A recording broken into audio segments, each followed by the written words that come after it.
How to create webhooks on Discord. Hi guys, welcome to our channel. Let's get started. First, you want to open Discord app on your device, then head over to the server where you want to create the webhook. Then click on this drop down menu, and from all of this you want to select server settings.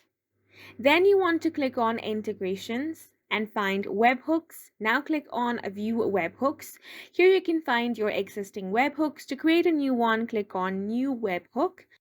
Now click on this arrow next to your created webhook. Now from here you can change the name or channel. Now for this webhook to work, you want to click on copy webhook URL. Then open up a web browser and go to discohook.org.